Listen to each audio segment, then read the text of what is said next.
Assalamualaikum warahmatullahi wabarakatuh. Waalaikumsalam warahmatullahi wabarakatuh. Bismillah, alhamdulillah, wassalatu wassalamu ala rasulillah wa ala alihi wa sahbihi wa ala amma ba'd. Para pemirsa dan para pemerhati podcast PKM Sidat Cianjur yang mudah-mudahan semuanya dalam keadaan bahagia. Bertemu kembali dengan kami podcast media dakwah PKM Sidat Cianjur untuk edisi kedua atau tayangan minggu kedua.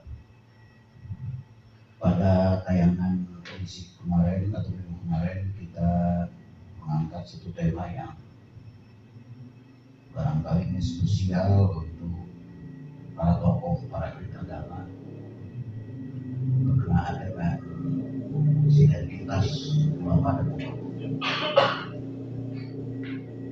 Masih terkait dengan tema itu, pada edisi kedua kita akan ngobrol-ngobrol bersama narasumber yang kompeten. Di studio kami sudah hadir seorang yang barangkali para pemirsa sudah tidak asing dengan beliau, Ustaz Lalan Dailan Rashid MSc. Selamat siang.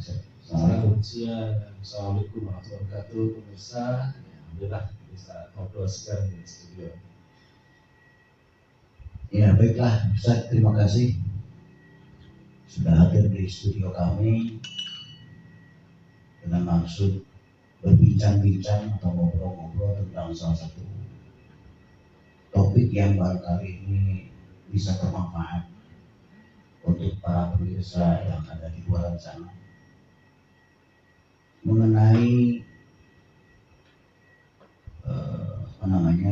tema yang terkait dengan keberagamaan. Dan ada satu istilah yang berkembang di dalam keberagamaan kita, yaitu istilah ukhuwah Islamiyah. Ini barangkali perlu dijelaskan untuk para jamaah dan para pemirsa.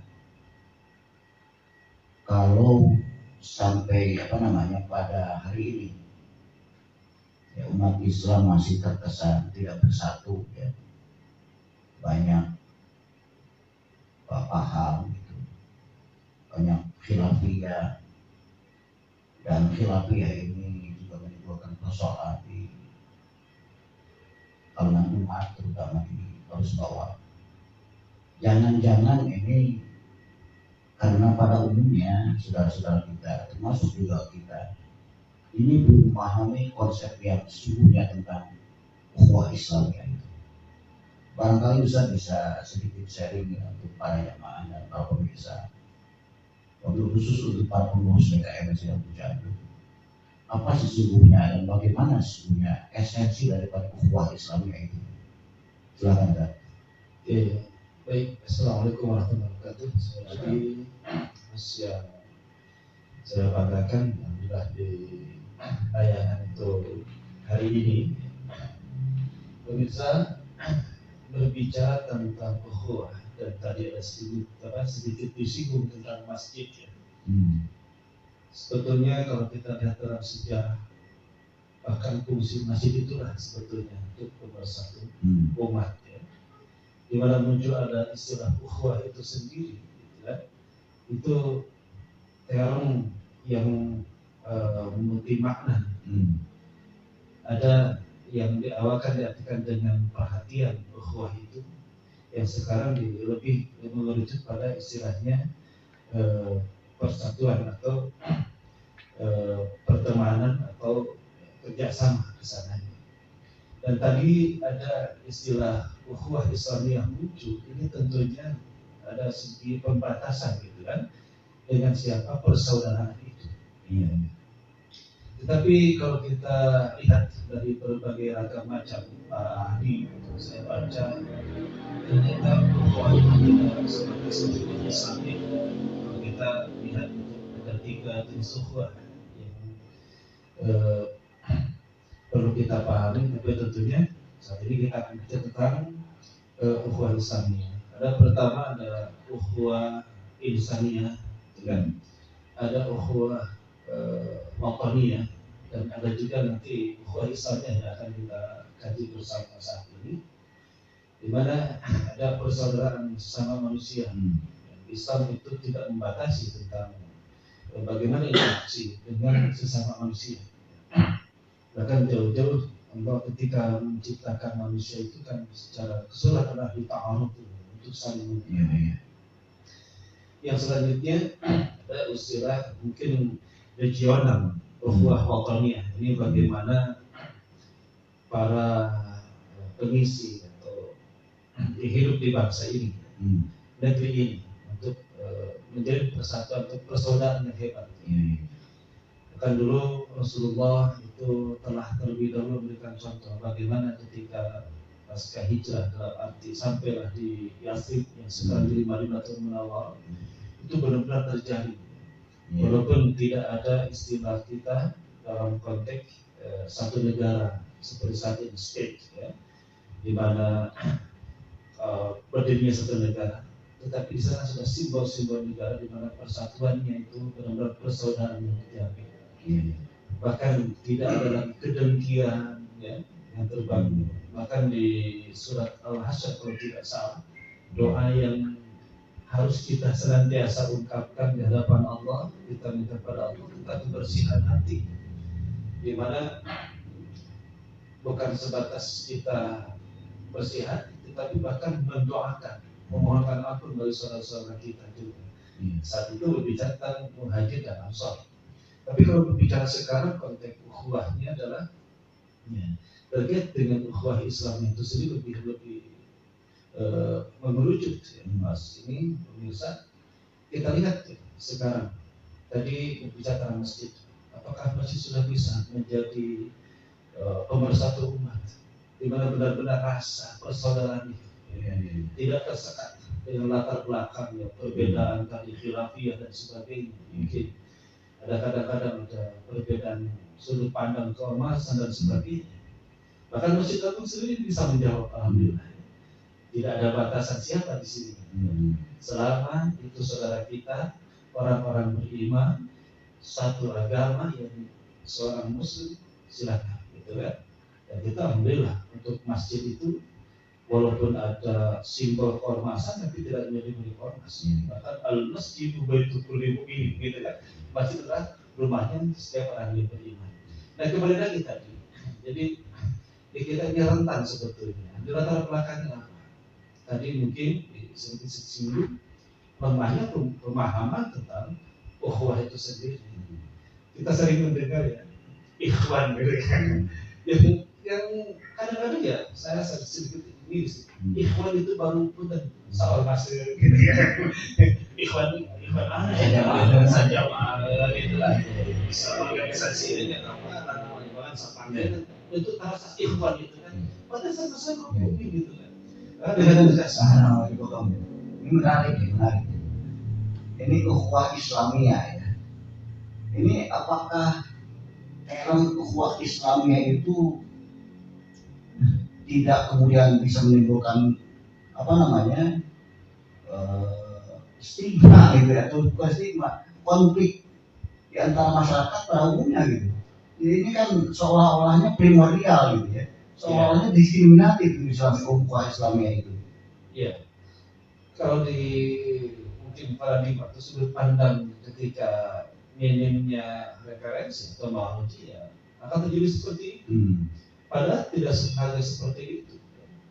Dan jadi ukhuwah inilah ya, kalau kita tadi sudah merujuk pada masalah keislaman, kenapa sesama muslim masih seperti itu?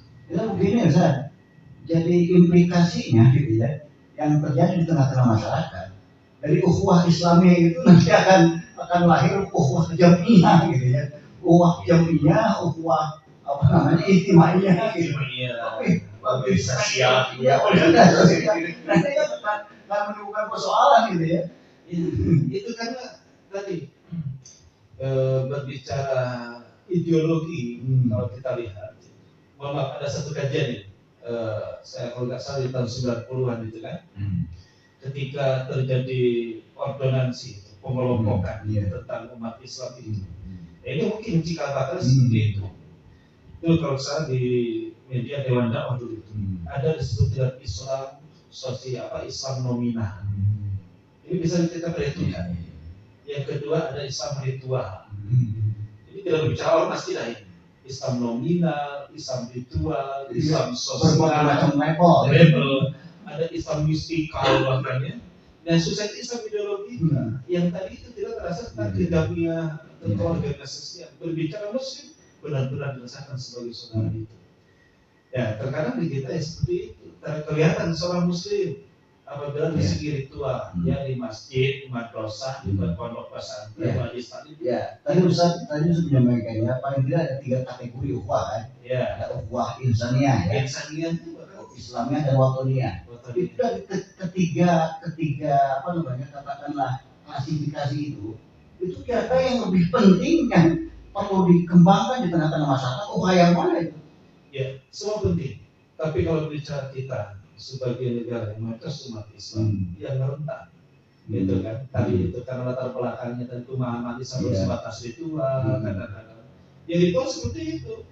Kelihatan musimnya itu di masjid, di madrasah, majelis taklim, pondok pesantren. Keluar dari sana sudah tidak kelihatan lagi seorang muslim. Ada lagi yang Islam sosial. Hebat dalam segi kemasyarakatan. Bangun masjid sendiri, gak usah pakai masukan dari yang lain. Tapi masjid sudah jadi, kita ajak ke masjid, silahkan saja Anda makmurkan masjidnya. Islam sosial itu. Ada lagi yang tadi itu Islam nominal di awal itu. Apa? Kalau bahasa kita Islam nominal itu secara hitungan saja. Itu Islam KKP mungkin ya. Sehingga identitas keislamannya itu hanya sebatas di kartu atau apa ya. Atau kadang-kadang sebatas apa ya? Misalnya apa ya? Formalitas gitu kan. Saya muslim. Tapi ketika dipertanyakan keislamannya, ya masih belum ada wawasan. Maka jauh-jauhlah kita akan menuntut persaudaraan sesama muslim.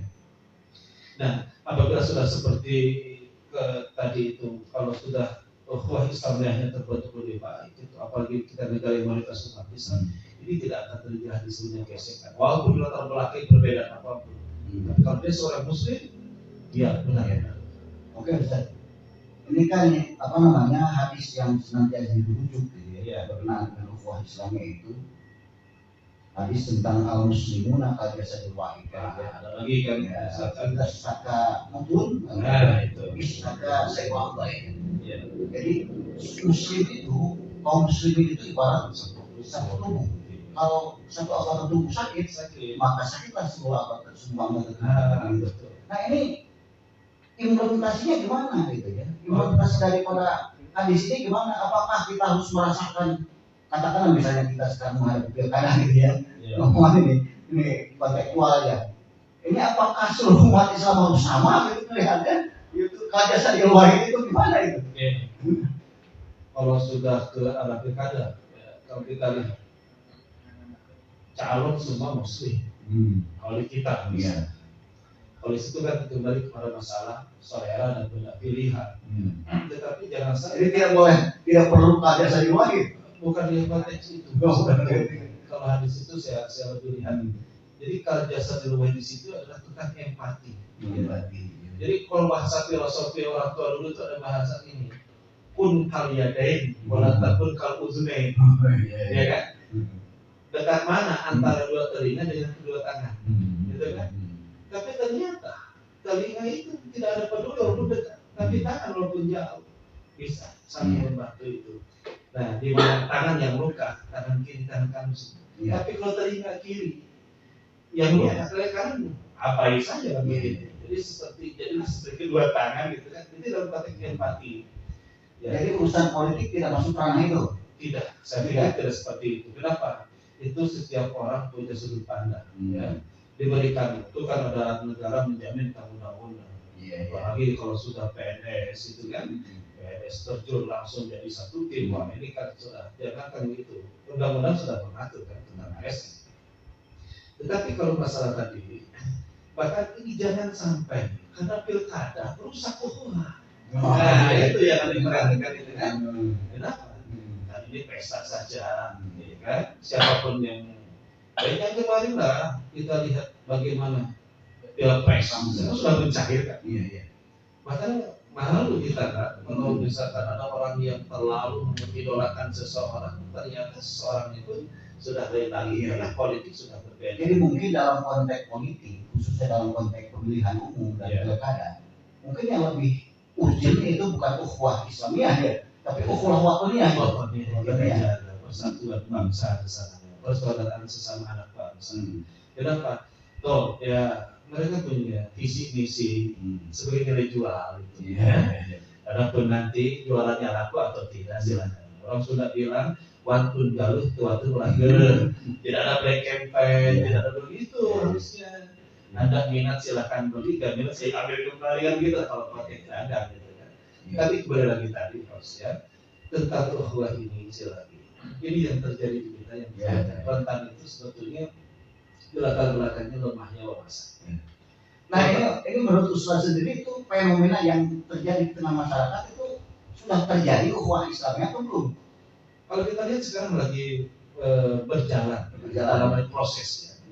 Karena ya kita kan diwajibkan itu ikhtiar untuk membangun ukhuwah Islamnya itu bukan tugas berhasil ya.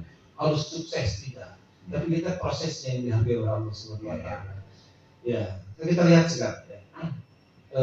Dulu misalkan ya kontras sekali kalau sudah bicara masjid itu kan mohon maaf ada masjid ormas tertentu gitu kan sekarang tidak dan kita memang masjid itu tidak tersekat oleh ormas selama itu masih milik umat Islam silakan sholat di masjid apalagi kalau sudah masjid-masjid simbol negara gitu kan silakan mengisi itu setiap anak bangsa muslim silakan ke masjid. Ada masjidnya itu level negara, itu level nasional maksud saya seperti Istiqlal. Ada level provinsi masjid raya, level kabupaten, kota masjid agung, ada level kecamatan masjid besar. Itu bahkan kelihatan gitu kan rangkap pengurus itu dari berbagai perwakilan. Iya. Ini saya ajukan aja bahwa untuk saat ini karena mohon maaf kalau kita bicara khilafiyah sepertinya sekarang sudah berkurang lah. Kita pernah mencoba itu memancing ada water test tes lihat itu. Ternyata mereka sudah tidak senang lagi dengan para penceramah yang masih membahas tentang khilafiyah sekarang gitu. Mungkin Ustaz barangkali sudah bisa diposisi. Kira-kira apa yang bisa disimpulkan dari pembicaraan obrolan kita siang ini? Oke, kita lihat ya. Kembalikan lagi dari mana konsep ukhuwah itu. Kalau kita berbicara Al-Quran lebih sangat, ya. Di mana dalam surat Al-Hujurat ayat 10 dan nanti pemirsa bisa di surat Al-Hasr ayat 10 juga. Ya, di mana surat Al-Hujurat ayat 10 ini tentang konsep ukhuwah. Ya, itu kan terjadi apapun perselisihan itu Islam nomor satu. Ya. Di surat Al-Hasr itu ikhtiar dalam bentuk doa. Di mana doa itu kan Rabbana ighfir lana dzunubana wa Rabbana ighfir lana wa li ikhwanina alladziina sabaquna bil iman wa la taj'al fi qulubina ghillan lil ladziina amanu Rabbana innaka ra'ufur rahim. Mungkin di menit terakhir ini ada satu tips ya, mudah-mudahan bisa memperkokoh lagi ukhuwah Islamiyah kita. Kita ada rumusan ya, pemirsa 5T saja konsepnya. Pertama ta'aruf ya. Kedua tafahum, ketiga tasawuf, keempat ta'awud, kelima tasawuf. Ini bahasa saya. Mungkin ada rumusannya lain harus punya nih ya. Sebagai pakar biasa ada rumusan singkatan akronim ini biasanya harus dipahami. Ini lihat ya. Bagi mewujudkan kembali ukhuwah Islam. Pertama ta'aruf ini karena kita jangan saling mengenal. Ini masalahnya. Baru kata orang. Itu kan banyak kita itu membaca itu bukan oleh mata tapi oleh telinga. sementara mulut seperti toa mudah keluar gitu kan. Jadi ta'aruf. Coba kalau sudah kita saling mengenal, enak ternyata. Kalau sudah ta'aruf muncul kedua tafahum, itu untuk saling memahami. Mengapa beliau begitu? Mengapa kita begini? Latar belakangnya ini. Disitulah muncul. Karena perbedaan itu selama bukan pada tatanan prinsip, hanya teknis dalam melaksanakan syariat, itu harus ada tasamuh, toleransi. Maka mohon maaf, umat Islam itu sudah awal lebih tentang toleransi beragama itu ya. Ada toleransi antar umat seagama, toleransi antar umat beragama dengan pemerintah itu kalau kementerian agama itu tentu. Kemudian juga yang keempat tidak kalah penting ta'awun. Jadi kita jangan saling bantu. Yang tadi itu harusnya kalau jasa di rumah itu di sini. Bagaimana? Tidak bicara masjid. Apalagi sudah bicara watonnya. Apalagi sudah bicara dunia gitu kan. Seperti tadi di Palestina. Jangan bicara tentang ini sekte tentang apa. Cukup kita sebagai manusia. Adakah kita nurani? Dia manusia. Ada terikat dengan ukhuwah insaniyah. Terakhir adalah tasawuf. Itu fa'aslihu baina akhawaikum. Kalau sudah sesuatu diselesaikan dengan kepala dingin, kemudian kita mencari titik dari mana ternyata masalahnya bisa langsung ketemu. Itu mungkin statement saya terakhir ini. Sangat menarik ini dan banyak sebetulnya. Ya, mudah-mudahan di lain kesempatan kita bisa ngobrol-ngobrol lagi. Itulah pemirsa semuanya yang dirahmati Allah, mudah-mudahan ini sangat bermanfaat untuk dalam konteks membangun ukhuwah Islamiyah. Kalau saya simpulkan ini kalau tadi 5T, kalau dari saya 5 saling. Yang pertama saling mengenal, kemudian saling memahami, kemudian saling menghargai, saling membantu dan saling meluruskan. Itulah barangkali podcast siang ini dan mudah-mudahan kita bisa bertemu lagi di lain kesempatan. Assalamualaikum warahmatullahi wabarakatuh. Waalaikumsalam.